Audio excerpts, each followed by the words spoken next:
Hi, everyone. Thank you for having me here. And I'm really delighted that Hannah asked me to if to join as a speaker to have a chat and to meet all of you. And it's a real pleasure to see a lot of new people, new to me. And of course, I know Hannah from Chicago. I know Chris online from some of his live with Marek, like this one, which I joined. So it's really fun to be speaking to all of you, and it's an honor that you've asked me to share with you some of the things that I do as an urban sketcher. As an urban sketcher, I like sketching on location. I know a lot of you are plein air painters, but urban sketching is a totally different thing, not the usual traditional artist. So we mostly work only on sketchbook, something like this, something portable. Some of our stuff never get to be exhibited in a gallery or in museums or painted on the wall or posted or framed on the wall. Most of my sketches, to be honest, are just on my sketchbook. I I sometimes would sell them, but most of the time I just like drawing on my sketchbook because for me my sketchbook is is my playground. It's something that I can enjoy anytime, and I can take it with me everywhere I go. Like for example, this is oh, Hannah, I think we did this, right? This is something that we did, especially during the pandemic. We That's right. Yeah, several of the other urban sketchers, we choose something and we just sketch online. um but some of the things here are also created on location. I have several other sketchbook that I would like to share with you. um so these are some of the so I'm not an architect, but I love sketching buildings. I love doing structures. I love buildings. The more complicated they are, the better for me. I don't know. It's maybe weird, but to tell you the truth, I never were afraid to sketch buildings because I don't look at the vanishing point. Some of you may, some of you, I don't know how many are architects here except for Marek. Some of you, when you hear the word vanishing point, you vanish as well. You disappear. The vanishing point disappears. And how would I know where to end my vanishing point? So I don't do that. I don't do vanishing points. I don't like it either. So later on, I will share with you my technique on how you can sketch buildings. I will show you some. This is see, this is actually complex building. It has similar name to a church there in Jacksonville, which is called Immaculate Conception, right? A basilica. No. This is your. Mhm. I asked Hannah to help look for images for me. I told her, can you give me something complex? Because I like to sketch complex buildings. And she gave me this picture, which is the basilica of the Immaculate Conception.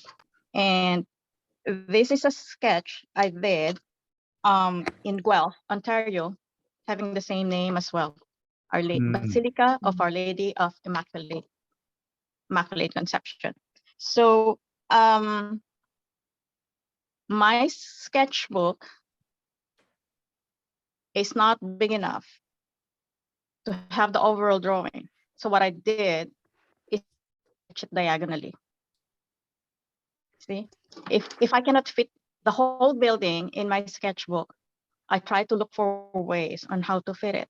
And I don't need to draw everything because I will just take the shapes of the building. And if you're looking for angles, I have a little device, which is actually a small tool that you can bring with you. I call it the non-architect clock. And I will show you how to use this. Because if you're afraid to look for angles and look for vanishing points, this is your solution. You have any questions so far? So are you excited to see how this works? Because I always love to use this. What's it called? Because it's called the non-architect clock. It is just a small film. It's a film that you can get or you can buy from the bookstore. Any film, it's a plastic. It's a plastic film, something like this. This is actually a book cover. You know those folders, your clear folders you can buy at office supply store. You can cut it in half, and then just prepare this using the circle. You can actually trace it using the inside of your masking tape. There. Okay. I have a template that Hannah can share to everyone where you can use this as a pattern. It's this one, exactly this one, or something with no instructions. I had this printed on a laserjet printer, because oftentimes when I join meetups, I would give this away. So if I'll be in Florida, I'll give you one. I'll give each of you one. But before that, and since you're going to do some sketching during the fall or even on the weekend, this is so easy to make. All you have to do is get a marker, print the template that I asked Hannah to share with everyone. Just use this for the circle, and just use a simple ruler, use a permanent marker, and that's it. So I will share with you some other sketches that I did, like this one. When you look at the building, you don't know where to start because sometimes you are overwhelmed by the complexity of the structure. Is that correct? Like when you're traveling, especially with the places that has a lot of old structures, you can see a lot of this with lots of details, lots of shapes, and you don't know where to start, right? So my solution to that is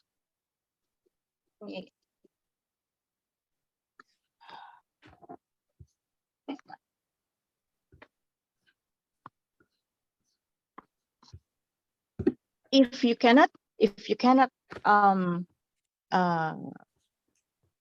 zoom in to any of the details, you don't need to put that into your sketch.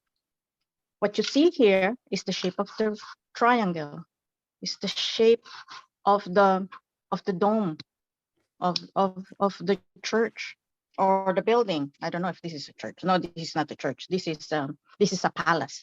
So what you can do is just simply look for the shapes. So what are the shapes that you see here? Right? So simple triangle, this simple half circle, which is half a moon.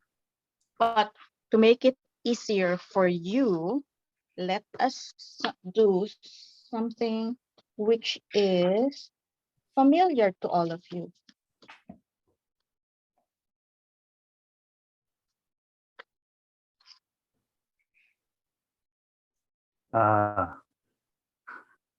I'm pretty sure you know where this is. Looks familiar. I can't quite place it. But I specifically chose, I specifically printed this in a black and white image because first, when you're looking at the scene, I'd rather see things with values. So sometimes when I don't know how to put my values in a scene like this, I would have a an app which is called Hypocam,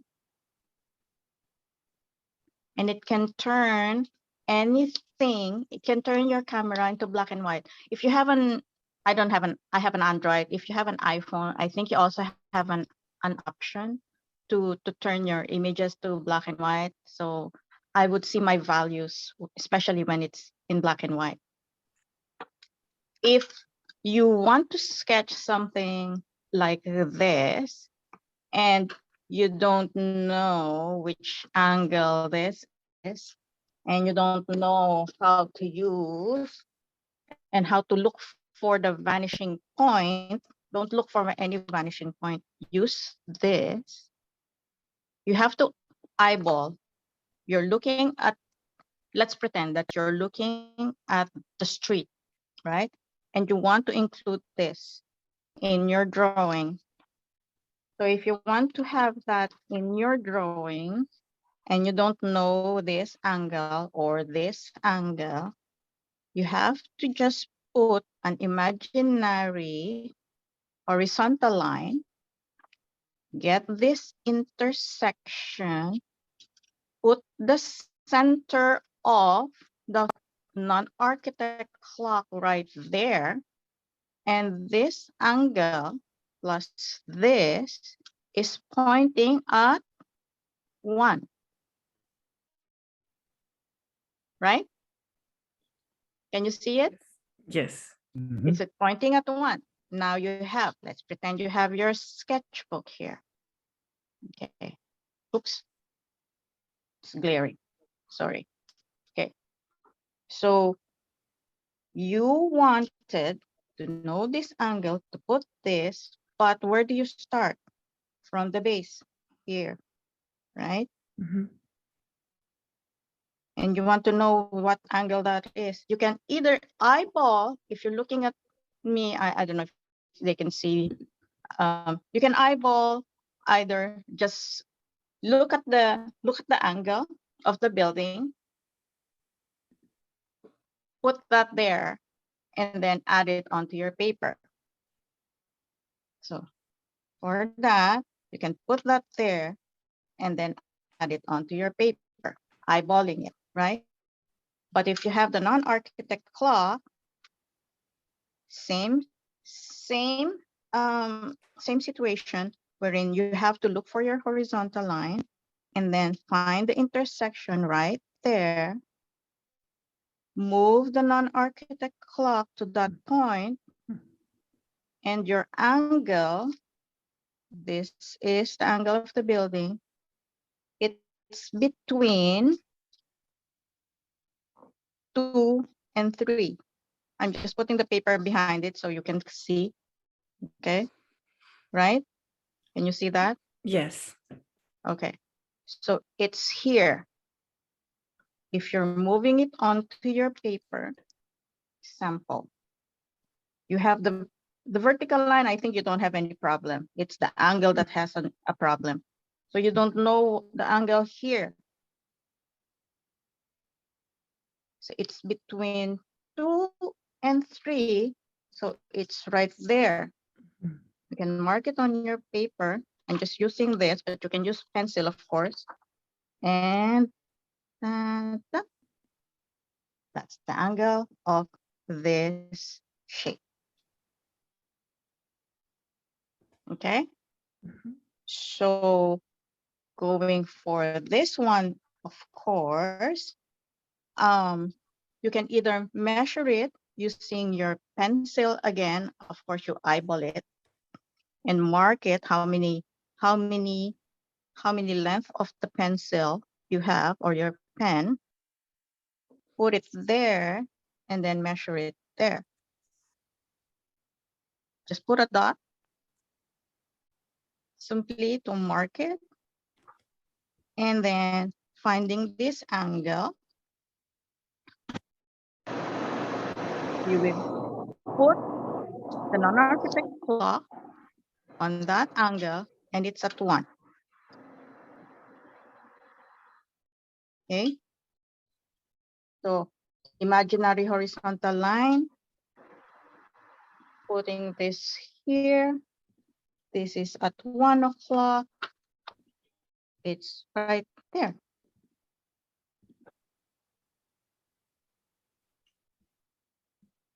Can you get how easy it is to look for angles? Okay. So for the next one, you can just do everything accordingly. But let me share with you something more complex. Because this one has a lot of angles.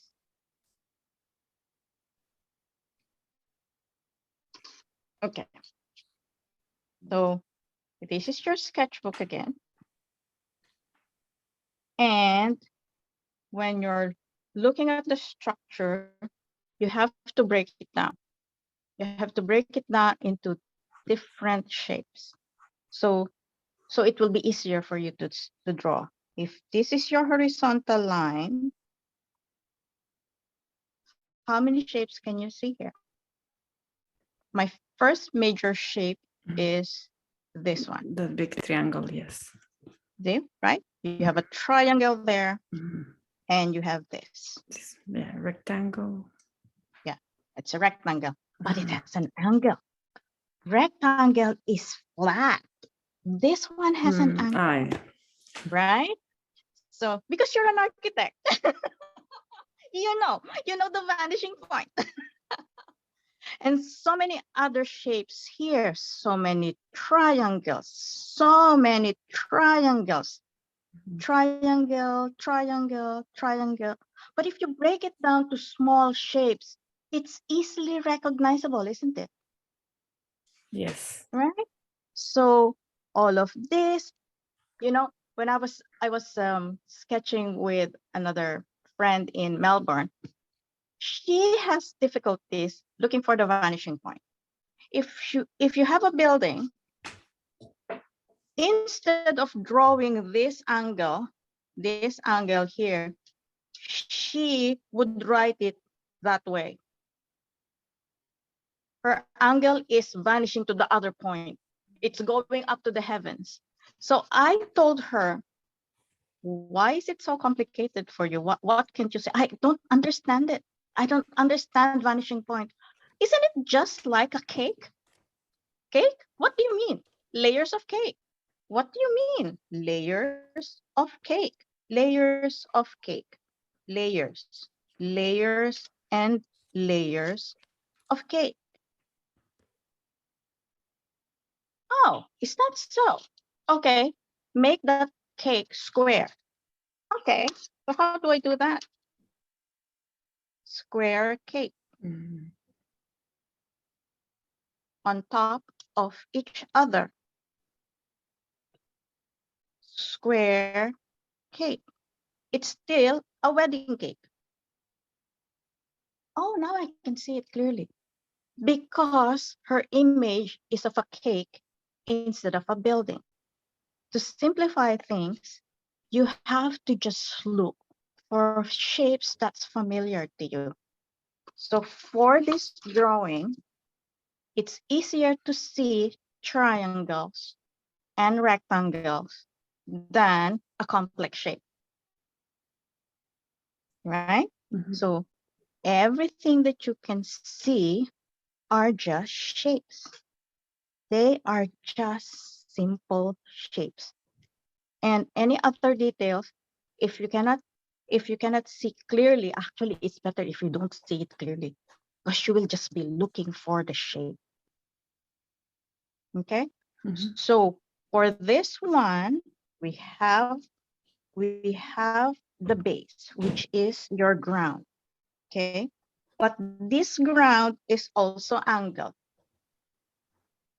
So what can you do? Use your non-architect claw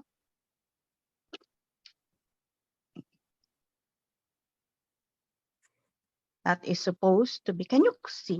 Can you see it? Yes. Yeah. Can you see it? Because Mhm. this is supposed to be the horizontal line, Mhm. which is this. Okay. And this is still an angle, right? Yes. So what you do is get the non-architect cloth, put it at the edge of this building. It's just a building, it's just a shape, okay? Put the circle, the center, and put it right there. What number do you see? Because first angle that you are going to look for is this sidewalk. Mhm. So what number do you see? Where is it Same. pointing at? Between 3 and 4. Between 3 and 4, correct? Mhm. So on your paper, this dot is this dot. Mm. Where do you put it? What number is this? Between, yes, What is between it? 3 and 3 Between and 3 4. and 4. Mhm. Okay. So this is your horizontal line. You put it right there. It's between 3 and 4. There you go. That is your sidewalk, Mhm. right? Yes. Okay. So now you're going to put this big structure. Actually, on my, it's not too clear here, but if I move this closer, there's actually a dotted line that you can see, and you can see mark it. Yeah, it's agreed. it's not so clear. Mhm. It's a grid that you can use to measure sides of the building. So assuming that you want to put the vertical line, we'll just use this for the meantime, and then just put it there. Okay, just put it there. You can use a ruler or whatever things that makes it easy for you, but normally I don't, because I don't like straight lines. I don't like it. I don't like straight lines. The more crooked it is, the better. For me, if I could shape this building, if for example, I would like to shape this building, I would like to make it crooked. The crooked it is, the better. Because it has more character. Because flat is boring, right? Or some people, they would even sketch this like in a really crooked way, which I think adds character. Yeah, it looks more alive. The It building. looks more alive. That's true. Okay, so I messed this up.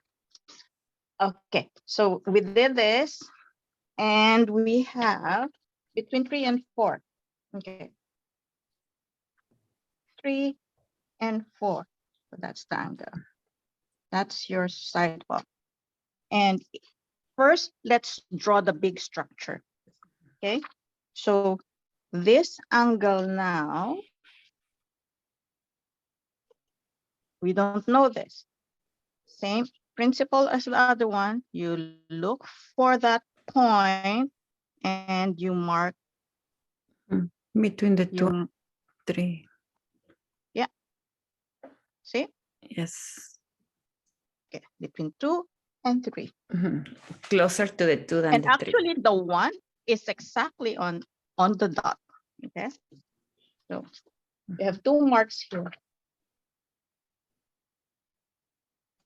Okay, 1, 1, and then the other one is between 2, 2, and 3. Mhm. There. And this angle here, am I moving the paper too much? There. Is between 11 and 10, Mhm. right? Yes. Can you see it? It's between 11 and 10. There. There you go. Mhm. Isn't that easy? And then just put this down. Okay. Just look for Yes. the big shapes. Don't put Don't put the windows, don't put the doors first, just capture your big shapes. So you have this tower on this side. Oops, my mistake. So this one, this corner right here is almost top of this triangle there. And you have this pointed triangle, narrow triangle up there. So same thing, put that dot in the center, and it's now between 12 and 1, right? Yes.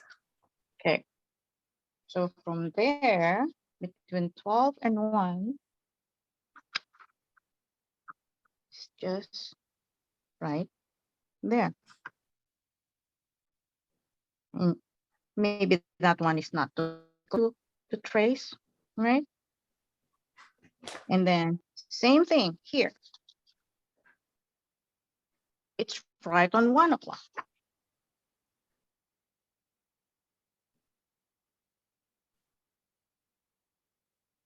Right on 1 o'clock. There.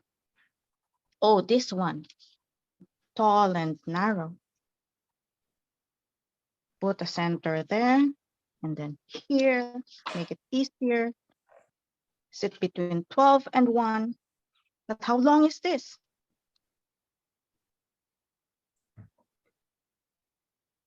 To measure with your pen. Measure with your pencil. There. There. Just right there. And it's between 12 and 1. There. Connect the dots. There you go. Isn't that easy? Yes. You know, Isabella, it's so easy. I think even an architect could do it. I don't know, though. It may be a little bit above, over their heads. I'm not quite sure. I feel like I was. You learn to be an architect in less than an hour. Isabel, So it's the same thing. Oh, is there a question? yes, can you use this clock out on location? Oh, I actually use this clock on location. And that's why I asked Hannah to give me something familiar so you can immediately try it out when you go out there. The thing you do is it's so hard to I mean, sometimes you cannot even determine what angle or where to start. So I'm just trying to break down everything to make it simple for you. But when you're on location, bring this and eyeball the building. Look for that same thing that we did here. Try to put an imaginary dot on the edges of the building and put the center of the clock. Put the center of the clock on this intersection on location. This is your center here. Eyeball it. Eyeball it. That's why it's a transparent film, so you can see the building behind it. And then put the mark of which number it is on your paper. Okay. Yes. It's a great tool. I can't wait to use this. Oh yeah. Oh yeah. And that's why it's small enough so it can fit into your sketchbook. There. So it comes in handy. With this small tool, it's easy for you to determine shapes. Forget about vanishing points. Just where it falls on the number. Get your clock. You can easily make this. Hannah, kindly share the link to everyone. And you can also find it because I'm available on Instagram, and I have a link tree where you can find the link to the non-architect clock, how to create this, how to use this, instructions on how to use it. Everything is there. so it's easy for everyone. And yeah, that's basically it. So I just shared the Google Drive on in the chat, so you can. yeah, anyone see can it. Yes. join it. All you need is a clear film, a plastic film like this one. Plastic film like this one, like a cover for your art project or whatever. It's just a simple clear film. And then the template is through the link that Hannah gave you. I suggest that if you print it on paper, or you can also print it directly if you have acetate films. I don't know if they still sell them, because that is so durable. Everyone is on PowerPoint now. For the circle of the clock, all you need is the center. Just trace the center of your masking tape. Everyone has this. Just use that and use a simple ruler to make the diagonal lines. And it's simply just making a clock. Yes. How often do you use this method, or now you use it less on location? I actually always bring this with me. And one more, if you have problems like how do I put the entire building on my paper, what you do is get your sketchbook. If you have a small sketchbook like this, eyeball, open it, and put it right in front of the building that you want to draw. Like cover it. If the sketchbook can cover the building, you can put it on your paper. Because when you're looking at the building, oh, how will I sketch that here? How will I put that big building in my sketchbook? Don't worry about that.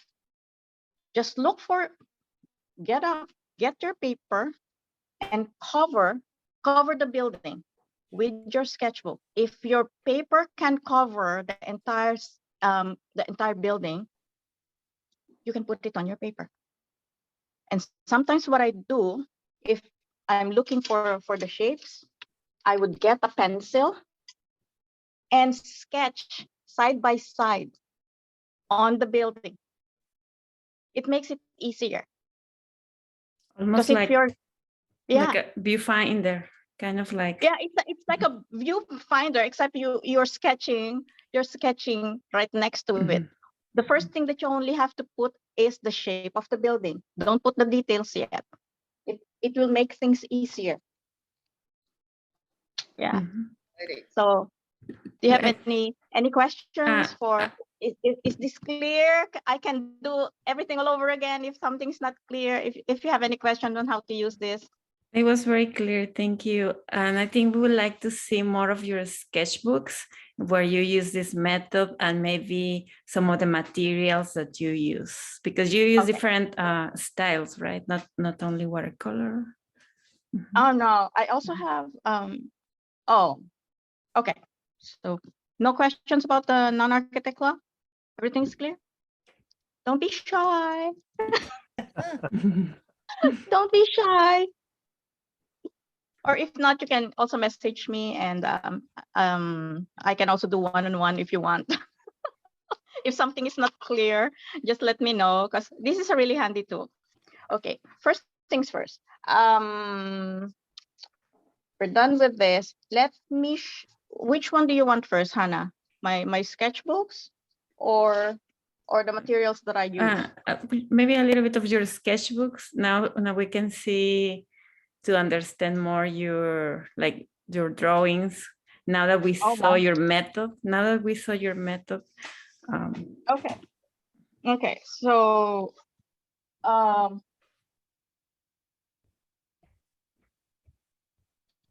this is, hang on. Let me just share this again. So many sketchbooks. How long have you I have- been? How long have you been an Honestly. urban sketcher? I've been an urban sketcher since 20. Okay, I'll show you my first sketch. Okay. This is my first urban sketch, Nice. which was in 2016. I became an urban sketcher in 2016 after I came back from Vancouver. I started sketching because I was lonely. I was lonely, and I was assigned by the company that I worked for in Vancouver, and I stayed there for a little over a year. So when I was about to come back to Toronto, I said, "What will I give my friends?" And I don't want to be spending, spending gifts because I got so many friends there, and then I'm going to leave them. So somehow I'm trying to look for ways on what to give them. And I said maybe something personal would be good. So I started sketching small birds using crayons, and I gave the I placed each of my drawings in in um, in a frame I bought from the dollar store. I got the frame for $2, and then I sketched them. So I gave that to some of my friends just for them to remember me by. So when I came here, I said like, I think I like to explore more of drawings and maybe painting, because I used to be a crafter. I've done polymer clays. I did some stitching. I did some fashion jewelries, but I was never a sketcher. I never drew. So I drew before, but it's for school. And when something is imposed on you at school, you don't really like it, right? So like I forget about it and I don't even like it. And it came back when after I did some of the drawings I left behind to some of my friends, said, I think I want to continue doing that. And then I found Urban Sketchers, and the meeting that they're going to have was at Mount Pleasant Cemetery, which is right across the apartment where I'm living. I said, I need to go there. I really need to find out what it's all about. So that's why this was a sketch at the cemetery. Mhm. So that's how it started. And then I got addicted to it. I was hooked. I looked for anything about urban sketching online. I became a student of YouTube University. I tried to look for sketching, drawing books at all secondhand bookstores, at the library, any videos that I can find. So I learned to explore more, because I never had formal training, formal education in arts. I basically learned. I'm a self-taught artist. So I just tried to explore everything and practice every day. All the challenges that they gave, like what month, watercolor month, let's people sketching month. I tried all of that just to practice how to sketch. So this was my first sketch. And I also have some sketches like this one. This was a sketch I did 2 years ago in 2020. I think this was already the pandemic. And then recently I did that. I did this church again, and it's this. So I think there's a little bit of improvement, right? Yeah, that's great. That's a great progression. I think there's a little bit of improvement in 2 years' time. Yeah, Beautiful. So yeah, that's beautiful. yeah. Thank you. Coming Very from an nice. architect, thank you. Yeah. So Hey, did you, Isabel, the great thing about sketching in cemeteries as well is you don't have a lot of people watching you. So that's also a good thing. And it's very Oh, they're quiet. watching. They're watching, right? If they're watching you, you may not They're, stay they're there long. watching, to believe sketch. me. I don't know. They are not moving much. They're not moving. It's very quiet. It's very quiet. Okay. Yeah. So these are some of the sketches I did recently. That's Aside great. from buildings, I also like to sketch. I love sketching streetcars, as you Mm. can see. Um, uh, what's this?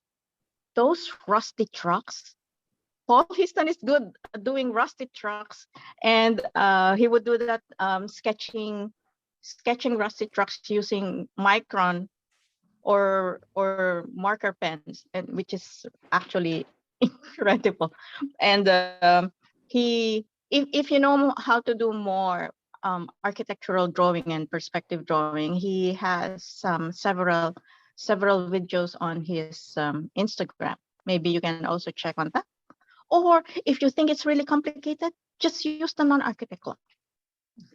So those are the things that I enjoy sketching. So this is a sketchbook. I think I hit the camera. This is a sketchbook I did in Poland. So if you can see this sketch, there are no ink lines on this Yeah. sketch. This is directly with watercolor. That's a gorgeous sketch. Thank you. I enjoy Really. doing it. And Yeah. I did this.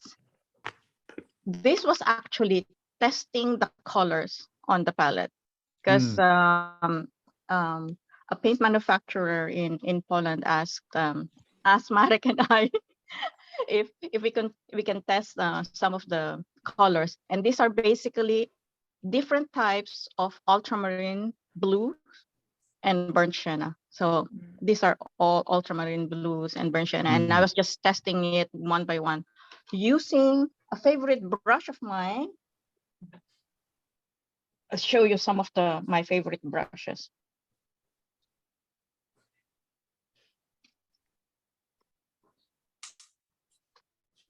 I use this brush, Mhm. which is a dagger. What I love about this brush is you can create different angles and really nice point, especially if you wear it. You can really create a really nice point. And just by this brush alone, I was able to paint all of this with just one brush, just this brush. Because with the shape of this brush, you can create this with just a few strokes and create rounds with a few strokes. And what I did was, dipping onto my palette for any colors that I need.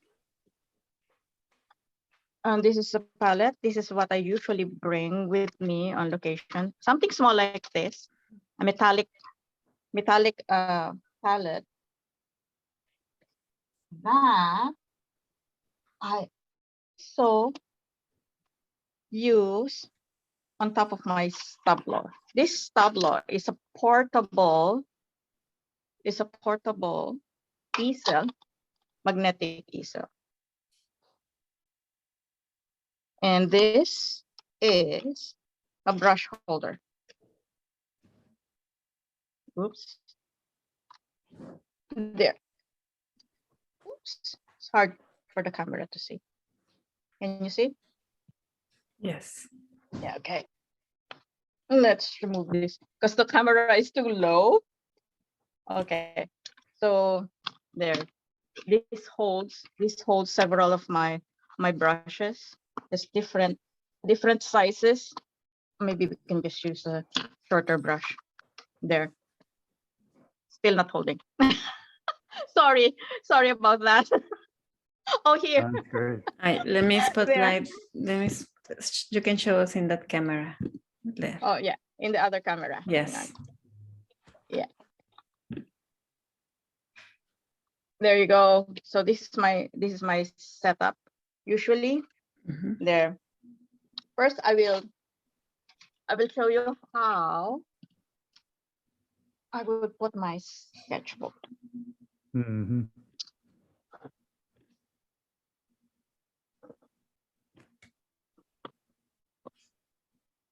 It's nice if you have a hardcover sketchbook because you will just flip the covers, slot this in. There. Then you can start sketching. Nice. There. There. It holds perfectly well. You just put clips here.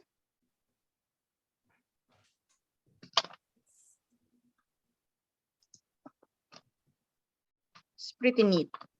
There.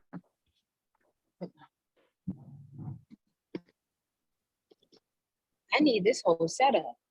Me Yeah. too. Me too. And the magic brush as well. Yes, I need the whole thing. Like I need all this information so I can get this. Like I'm like intrigued right now. Yes. So this is really practical and put on your metallic palette. Put your brushes here, there. You can even use water brushes. I like using water brushes. It's so easy. It's so easy to use on location. I can even use the water brushes for this easel. Oh wow. Can you see that? Yes. Yes. All right. So it's so practical to bring on location. It's called Stablo, made in Tableau. France. Yeah. Mhm. It's functional. The whole setup is functional. I'm all Oh. about functionality. It's very functional, and it even has a water holder. It can go onto the other side here. There. Or if you have a small bottle, you can also squeeze it here. Nice. Oh, there. So if you plan to get this, my tip to you is gather some of your friends who wants to get this, and he gives a discount. Oh yeah, that's perfect then. I'm Tell him. excited about this. Tell him Yeah, I we have referred you. yeah, we got 19 other friends on this call. We'll all have to gather together and make a phone Yeah. call. Yeah. I also had a review of this on my Instagram. Yeah, you can see the review of this on my Instagram. I'm not really sure if I have it on the highlights, but I can share it with you after our chat. I have to look for it and I'll give it to Hannah. Okay. Maybe you Yes. can add that onto the list of things to look on, to something to explore. So this is practically my setup, and these are some of the brushes that I bring with me. Actually, I have lots of this, but when I'm sketching, I would use only 2 or 3, sometimes 1. Just this favorite brush of mine, and a rigger. I love having a rigger.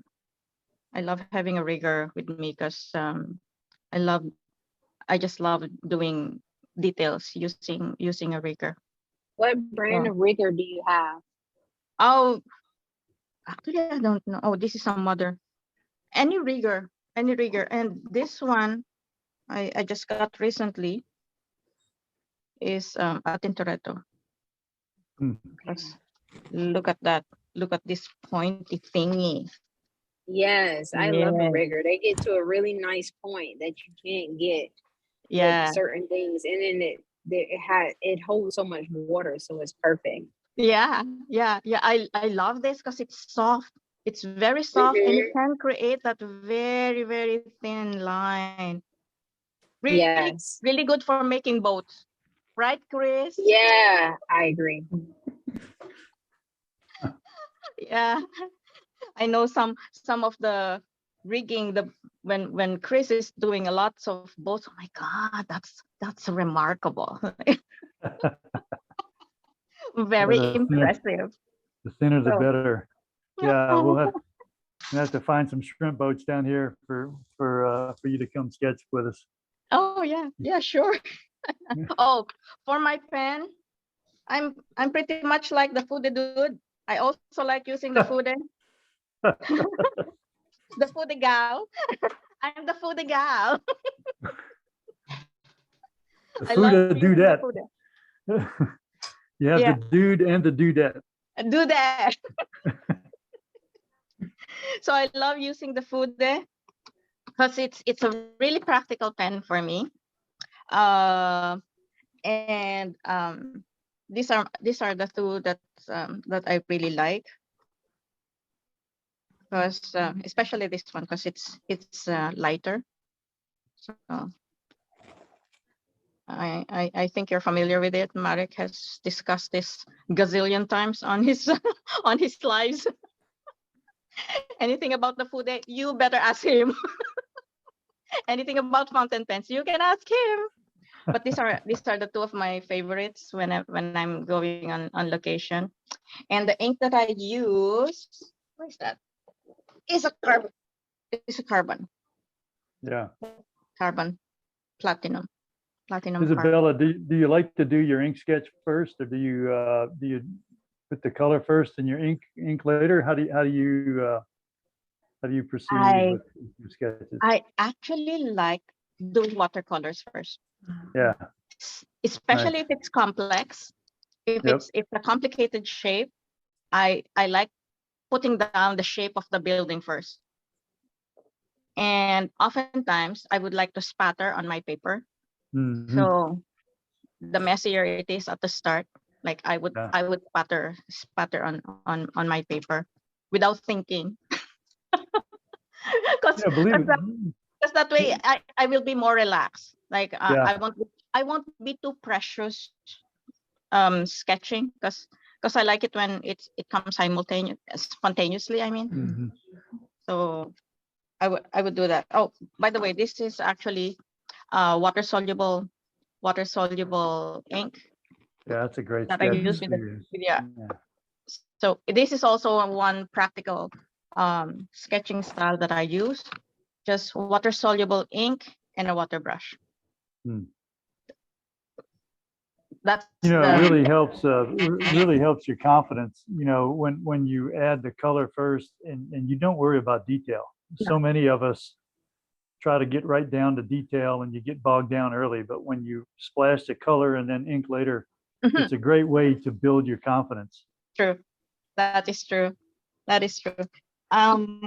Plus, look at. Let me remove this. Oh boy. So this was like I would spatter everything. Hmm. Like I would look at the structure. And what colors do I see? Most of the structures are burnt sienna, right? Or yellow ochre, or a little bit of pink. So I would make a very light wash and immediately spatter on my paper. Mm. Plus, if I'm going to draw, I have a set. I don't normally use like pencil. I would use watercolor pencil. Hmm. I don't need to erase. Hmm. They will just disappear. Get a color that's a little bit closer to the color of the things you want to sketch. So you don't need an eraser. It will just dissolve. Use a watercolor pencil. Very good idea. Yeah. So as you can see on my set of pencils, it's the yellow and orange that are shorter, because these are the mostly used for, especially for buildings. This is a new one because my blue disappeared already. So These What- are the three colors that I like using when I'm sketching before. If I cannot draw directly with an ink, I would use watercolor pencil or directly use the brush. What brand are you using for your watercolor pencil? Oh, these are Derwent. Okay, This is okay. for a long time. And recently, Derwent discovered me, and I'm doing demos for them. I'm doing demos for Derwent. And they gave me more pencils, more materials. Let me share some of the other supplies that I use on location. Because aside from watercolor, I also like to use water soluble graphite.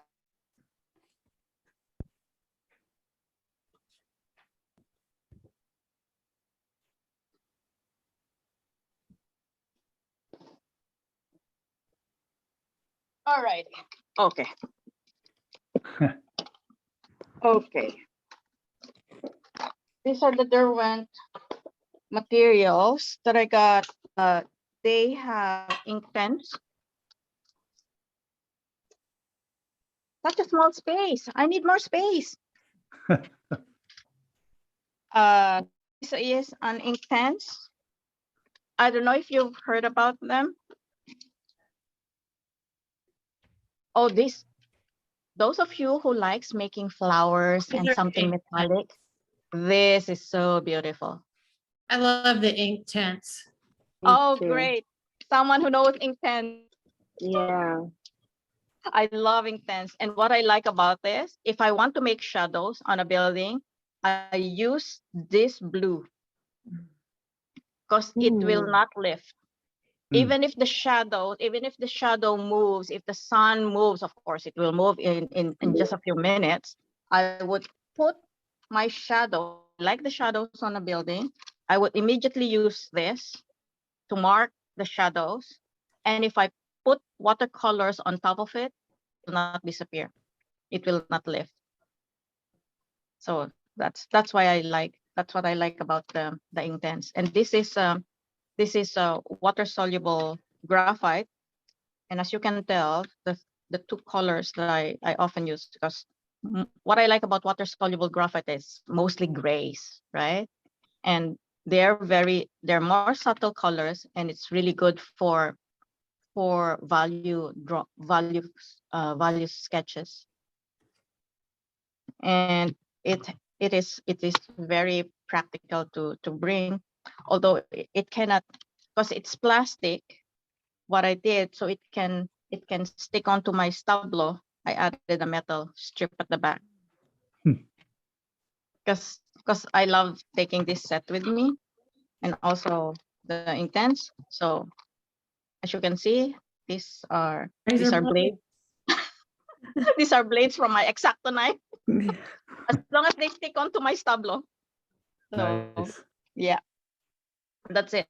The metallics I don't bring with me that often, but I would use them. I'd use them for studio if I like to add something shiny and shimmery.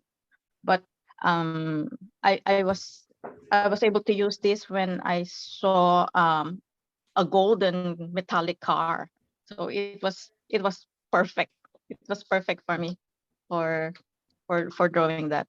Those of you who loves drawing flowers or something mythical, all those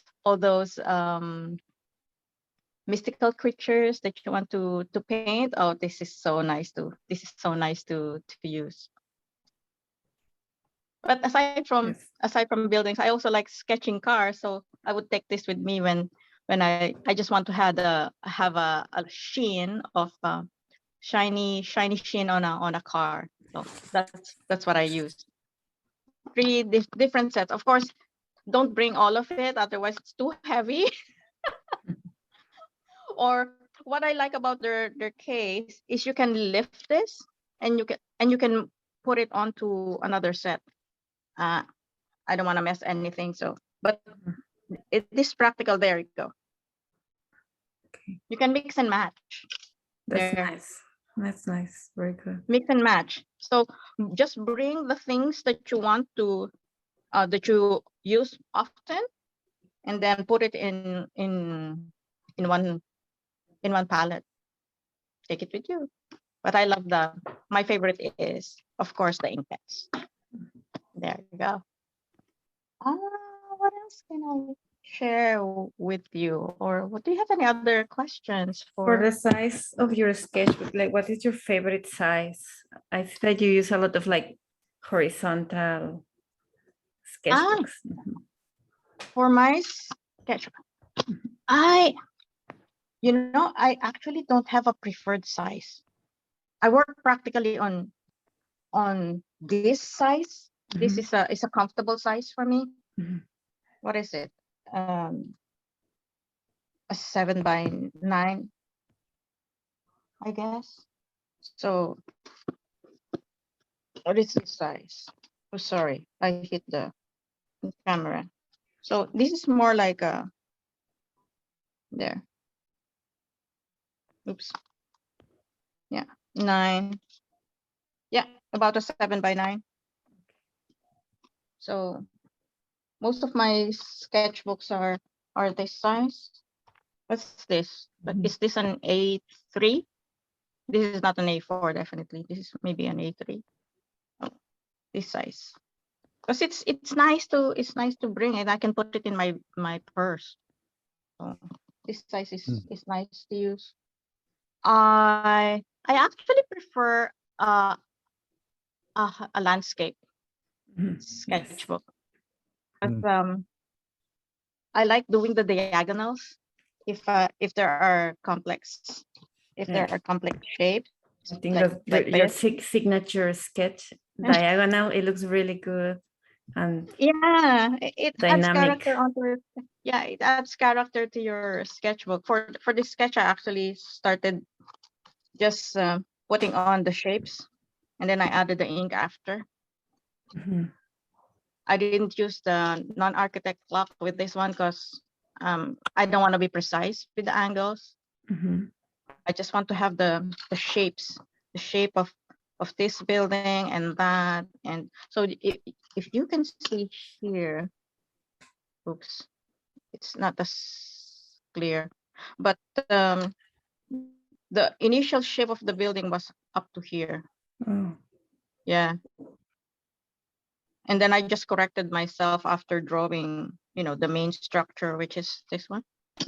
This is my focal point.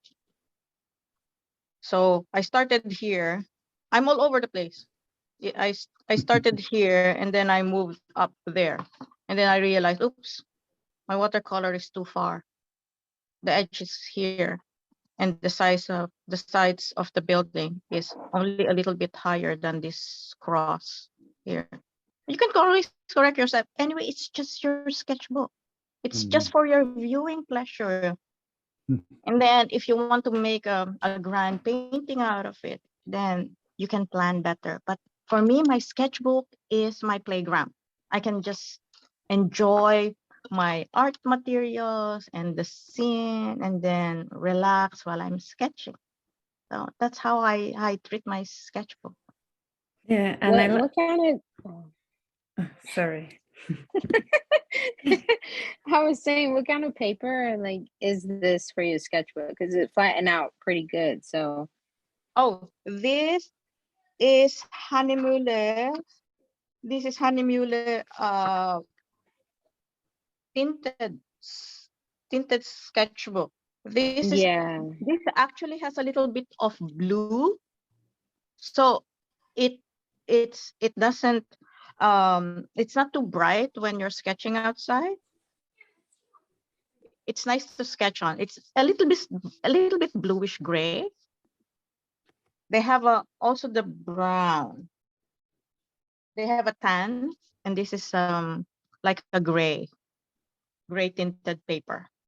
And it's not, because I think this is not 100% cotton. No, this is not. I think it's cellulose.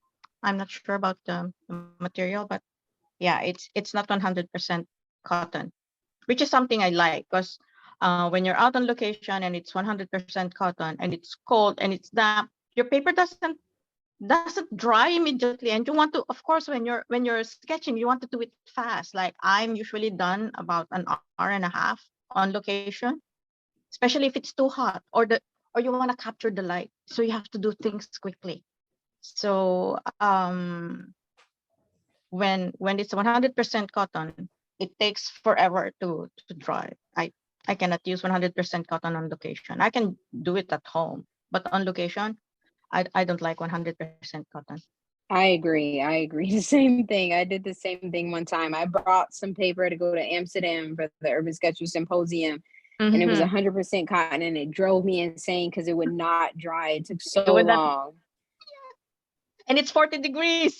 Yeah. And I went when it was like in the middle of summer, so they had like this weird heat wave, but it still would not dry. I was like, I really had high hopes for this paper, but it made me so upset. Yeah. So get something that's not 100% cotton. And I have another device that I use when I'm on location. This is a portable fan. And it's not noisy.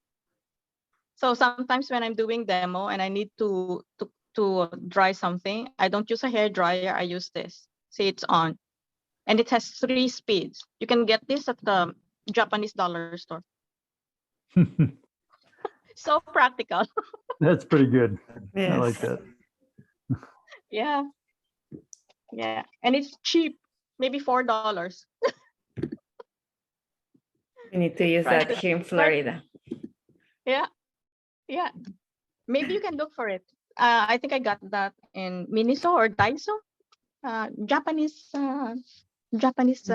dollar store. So cheap. I really Any like. other questions?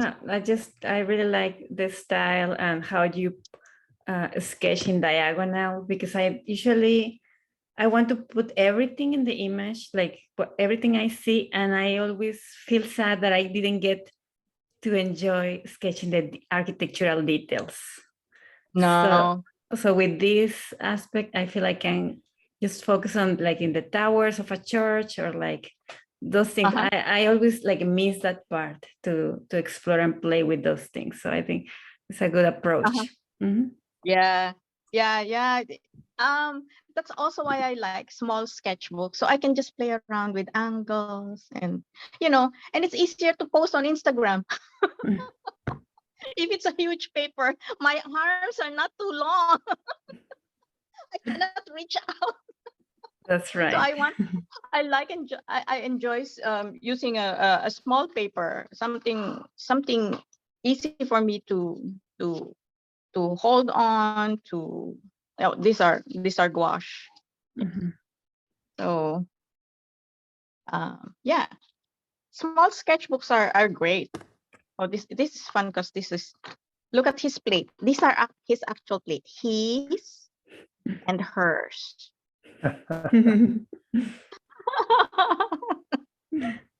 That's their plate. It's so cute. Yeah. So any other questions? Isabel, do you sketch every day? I don't sketch as much. No, I would still like to sketch on the weekend. Because I don't have the chance to sketch every day. But on the weekend, I would sketch 2 or 3 sketches on location on each day. So that's about 4 if I find something really interesting, and then I spread them out to post on Instagram. Because before I would really sketch anything every day, because that's why you practice. But pretty much. Oh, I was also there at the symposium in Amsterdam. We were sketching 4 to 5 structures a day. It was a marathon. Yeah. I didn't know you were there. Yeah, I went there and I had a grand time. It was the first time I ever found out about the Urban Sketcher Symposium, and because I follow Paul Wayne, and that's how I ended up finding out about it. And I was like, I'm just gonna go. So I went on a whim, and I was like, I'll just meet because it'll be a ton of people walking around doing the same thing I'm doing. So I'll blend right in. And so I met so many different people. I signed up for a bunch of the sketch calls that they had, and I had a really good time. So I didn't see you. Oh my goodness. I tried to meet a lot of different people. I was like mingling with everyone. I tried to at least. Yeah. We were not with the main group. So we did a lot of sketching on our own. So we were able to explore a lot of different parts of the city, and also meet some new friends, sketchers from other countries, which is fine. Because what I like about urban sketching, you don't know if you're traveling and you don't have anyone with you, just message a chapter or join their Facebook group, and they will sketch with you when you get there. I did it. I did several times. Like one time when I was in London, I don't know anybody because I was attending a workshop by Alex Hilkerts, but that is just for one day. I would like to sketch the rest of the day that I was there. So I messaged the chapter in London, and they were sketching with me. Same I did with when I was in Melbourne. I don't know anybody sketching there. I messaged them, and then I got new friends. We still connect until now, and for sure when I go back to Melbourne, we will be sketching again. So it's so much fun when you're with the urban sketchers. You don't know anybody, but you now know 200,000 people or more. Yes, that's right. One Especially time, if you join the symposium. yeah. Is anybody joining the symposium in New Zealand? Hannah, are you flying there? I still don't know, but Teresa probably she will. Teresa, are you going? So no, I'm going. I'm committed to it. I'm going. I already told Lisa that I'm going. So I'm committed to it. Yes. Yeah. It's gonna be fun. It's always a nice experience to join the symposium. My first symposium was in Chicago, because it's just across the border. Right? So it's really fun to do that. And then after that symposium in 2017, I joined them in their seminar, because the Chicago group has a seminar every year. So if you cannot join the symposium, they have a mini symposium which is in Chicago. But hey, you can do that in Florida as well. You can make your own little symposium. It's nice that there's a regional grant ongoing right now. So for each of the regions, there are mini symposiums happening all throughout the year. And if you can find one that you would like to join, it would be nice to get involved and enjoy the experience of attending a workshop. That's right. So if you, There is one coming in San Diego. San Diego. Yes. That's true. Mhm. Yeah. So one in San Diego. So if in case you need to connect to me, if you want some more clarifications on how to use the non-architect law, please message me. I'm on Instagram. I'm also on Facebook, but I'm not too active. Maybe you can send me a message on Messenger on Instagram. I mean, I'm a member of USK Jacksonville. So you can send me a message if you need some clarifications on how to use the non-architect law. Thank you. And I'm going to share all the information that you shared with me earlier. We will email to our members, and also we have like a demo how you create the non-architecture. law? Yes. So there's like a video of Isabel doing that. So I also will share that with you. Yes, Okay. Yeah. I can later after this I can also share you the link for the review I did for Stablo and some information on how to get the Stablo if you're interested to. Where is this Stablo? Okay, so if you're interested to get one of these, but please, if you do plan to get one of these, gather some of your other friends who would like to have one of these, so you can get a discount. Thanks. It will be shipped. It will be shipped to just one of you, and then you can get a discount. Oh, okay. Yeah, I want one. I definitely want one. It's so nice to bring with you, and it's very light. Yeah. I like to travel light, so this is like very convenient. Yep, and it can get into your. I mean, this fits my purse. I have a bigger bag where I put my my sketching stuff. This fits perfectly together with my sketchbook, of course. Is there something on the back of it that makes it easy to hold? No, cause usually I would I sketch sitting down. I have a small stool that I bring with me, so this sits on my lap, or Okay. sometimes I just put my hand on it. Because when it's on the sketchbook, I will just hold on to a sketchbook, just like that. I It see. sits So well. holding your sketchbook does it.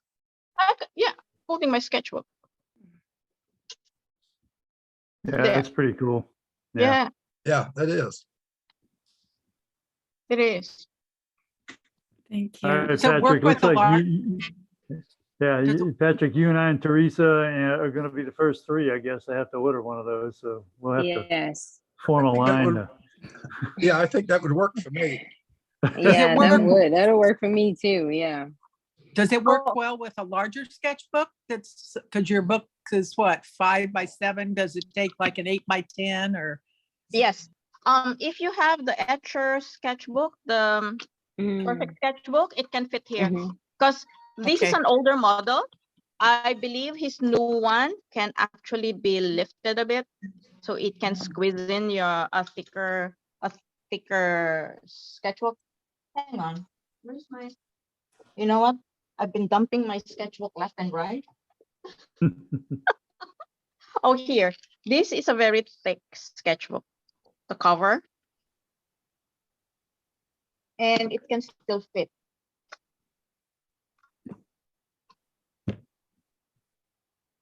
There.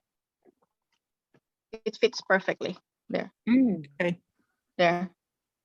I believe because Liz still has one of this, and he's using the Etcher perfect sketchbook. I think it fits, because so far I believe that's the thickest cover for a sketchbook, and if that would fit, any other sketchbook would fit. But it's nice to have a hardcover sketchbook. However, I have this is a sketchbook which has a thick but not a hard bound. It's still paper bound but softer, and it still fits perfectly. I can still hold it while sketching. There. I'm just holding on to a sketchbook. Nice. Okay. Okay, thank you. All righty. Thank you. There you go. Okay. Okay. We'll email that out to the members and get a list of who would like one and see if we get a good discount. Mm-hmm. I will actually message him after this. Tell him I've promoted your Stablo. Please give them discount. Thank you, Isabel. We're approaching to the end of this session. Just one question from A.V. Howard that she said about graphite. Something about, I don't know if she's there, she can ask the question if she's. I just had to unmute. My question just was I've used the graphite before, but I had to use it on a vellum paper. Is it color fast, and would you have to use a fixative with that product? You don't need to fix it. Oh, hang on. I'll show you something.